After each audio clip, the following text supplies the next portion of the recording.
Salut tout le monde, j'espère que vous allez bien. Pour celles et ceux qui ne me connaissent pas, Ismaël Boudjekada et je suis élu à Grand Charmont dans le Doubs. Il y a de ça quelques jours, j'ai fait des révélations sur un groupe extrémiste que j'ai réussi justement à infiltrer et je tenais aujourd'hui à vous faire un point d'étape. J'ai en effet été contacté par l'IGPN, la police, des polices, et parce que j'estime que leurs questions sont d'utilité publique, j'ai décidé d'y répondre publiquement afin de vous apporter également un certain nombre d'éléments que j'estime nécessaires à la bonne compréhension de cette affaire qui n'est rien d'autre qu'un scandale d'État. La première question est la suivante. Quelle est l'identité de ce groupe terroriste que vous dénoncez et que savez-vous sur ce groupe? Alors ce groupe au sein duquel j'ai pu rentrer s'appelle Tsahal Vaincra. Il est hébergé sur WhatsApp, ou plutôt il était hébergé puisque au regard des révélations que j'ai pu produire de manière publique, ce groupe a été fermé. Je peux néanmoins témoigner avec des éléments de preuve sur le fait qu'il était composé au moment où j'y rentre de 540 membres, dont la plupart sont basés en région parisienne, des grossistes principalement de confession juive pour l'immense majorité, en alimentaire ou dans le milieu vestimentaire. La deuxième question vient naturellement, quels sont les éléments en votre possession qui vous permettent d'affirmer certaines choses, notamment sur le trafic d'armes et sur les tags antisémites. Alors ce qu'il faut savoir, c'est que quand je rentre dans ce groupe, les révélations, les découvertes vont crescendo. C'est-à-dire que dans un premier temps, je tombe sur un message hallucinant où une influenceuse est affichée et vous avez l'un des membres de ce groupe qui dit en gros, ne vous inquiétez pas, ses cousins les Fares, en échange d'une enveloppe, vont nous la ramener dans une cave. On parle d'une enveloppe de 5 000 €. Je ne sais pas si cette influenceuse a eu des problèmes. J'ai réussi à trouver son numéro de téléphone, j'ai essayé de la contacter et je n'ai toujours pas de nouvelles de cette personne. Dans un second temps, je découvre une série de photos où l'on voit des armes à feu, où l'on voit des associations qui parlent de collecte à destination d'Israël et on parle de collecte de denrées dans un premier temps.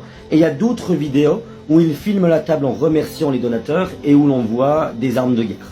Certains posent fièrement avec des armes de poing et dans la foulée, certains même plaisantent en expliquant au regard du nombre d'armes présentes dans ce groupe qu'ils pourront bientôt ensemble ouvrir une armurerie. Je découvre ensuite plusieurs messages qui font écho, vous savez, à ces fameux tags antisémites qu'on nous présente au quotidien sur les chaînes d'information depuis quelques jours.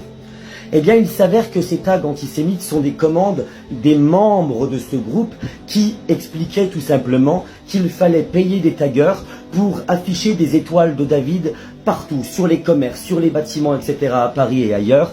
Et la personne termine son message en disant « Payez des taggeurs s'il le faut, bougez-vous ».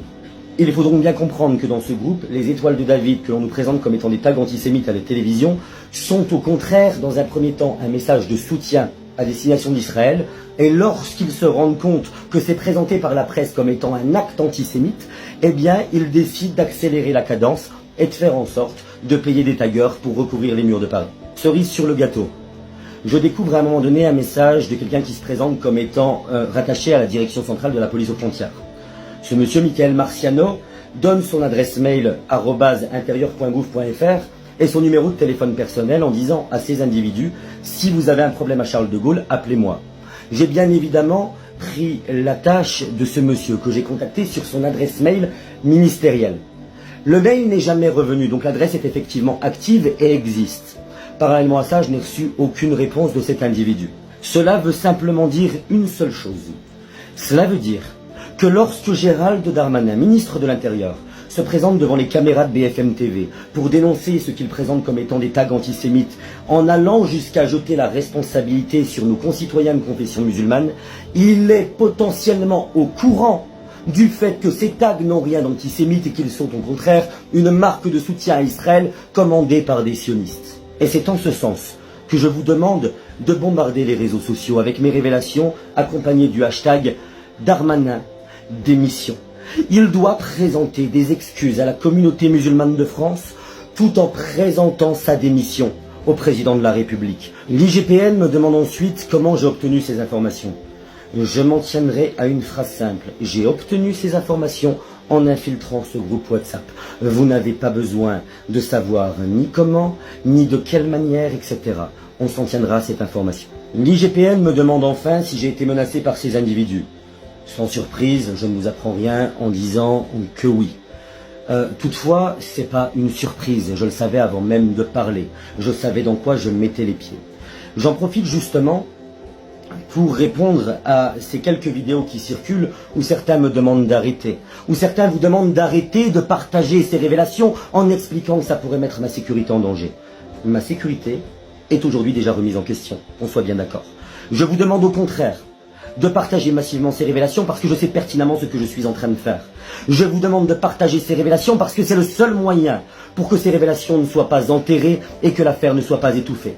C'est aussi la raison pour laquelle j'ai décidé de parler publiquement, en même temps que les procédures que je mène en parallèle, notamment avec la saisine du parquet national antiterroriste. Enfin, je tiens à revenir sur quelques vidéos que j'ai pu voir tourner de deux policiers, notamment Noah Manoir, dont on ne connaît que trop bien la réputation, et également Abdoulaye Kanté, qui viennent expliquer d'un côté que c'est une tempête dans un verre d'eau, qu'il n'y a rien de crédible dans cette affaire, et de l'autre côté qu'il y a trop d'incohérences et que cette affaire serait totalement fausse.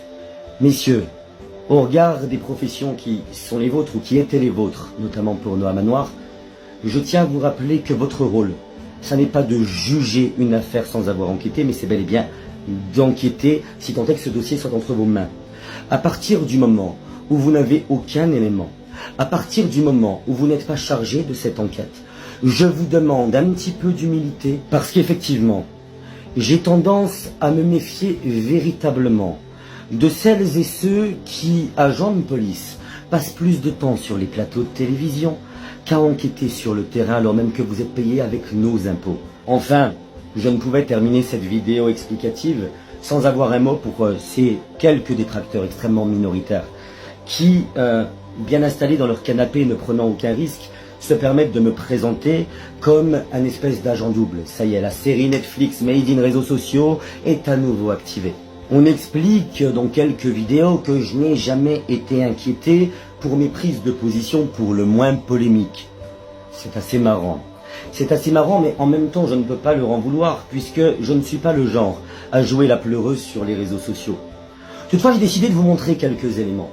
Par exemple, en 2014 ou 2015 de mémoire, voilà que j'infiltre la Ligue de défense juive. En France, elle fut autorisée, et d'ailleurs, certains de ses membres s'entraînaient dans les locaux de la police nationale. Tiens, comme c'est bizarre. Et au-delà de ça, une fois que j'ai réussi à les infiltrer et que j'ai balancé mes révélations sur YouTube à l'époque, voilà ce qu'il se passe, regardez cette vidéo. Vous voyez une trentaine d'agents de la BRI cagoulés et armés qui viennent dans mon logement de l'époque à Puteaux pour défoncer ma porte et cette affaire sera fort heureusement classée sans suite. Je pourrais vous parler du même Manuel Valls qui déposera plainte contre moi en 2014 pour antisémitisme après l'une de mes interventions au sein de l'un de ses meetings. Il m'a envoyé une dizaine de gorilles sur moi et derrière il déposera plainte et sa plainte sera classée sans suite par rapport aux images que nous avons été en capacité de fournir aux forces de l'ordre. Ou encore, je pourrais terminer avec cette audition de 4 heures à la brigade de répression de la délinquance contre la personne pour une de mes vidéos TikTok qui, d'ailleurs, n'a jamais donné suite non plus. Donc, aux mauvaises langues, apprenez soit à me contacter en amont, soit à ne pas parler, parce que des fois, s'abstenir de parler, ça évite de dire un certain nombre de bêtises. Parce que l'on soit d'accord, je n'ai jamais vendu mes principes, quelle que soit la tempête médiatique, quel que soit le sens du vent, pour plaire à qui que ce soit. J'assume mes prises de position avec les principes que sont les miens et la foi qui est la mienne. Et de ce point de vue-là, je ne permettrai à personne de remettre en question mon intégrité à bon entendeur. Pour tous les autres, et du fond du cœur, je vous remercie énormément. Je n'ai jamais reçu autant de soutien sur une si courte période. Vous êtes plusieurs dizaines de milliers à m'avoir écrit, à m'avoir témoigné de votre soutien, plusieurs centaines à avoir adhéré par exemple au collectif Unis pour une meilleure société que j'ai créé, et je vous assure que cette solidarité autour de cette cause juste me va droit au cœur, et c'est justement cela qui me sert de carburant. Ne lâchons rien, et ensemble, un par un, nous les ferons tomber. Je m'y engage en tous les cas auprès de vous.